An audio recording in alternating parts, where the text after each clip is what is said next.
इंसान को ईमान बचाना मुश्किल है।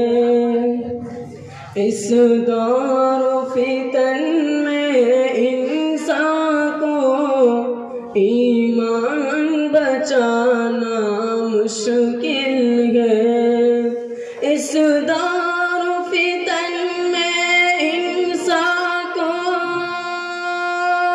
ईमान बचाना मुश्किल है।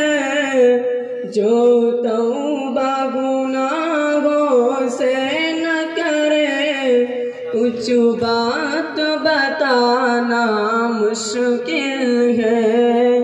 जो तौबा गुनाहों से न करे, कुछ बात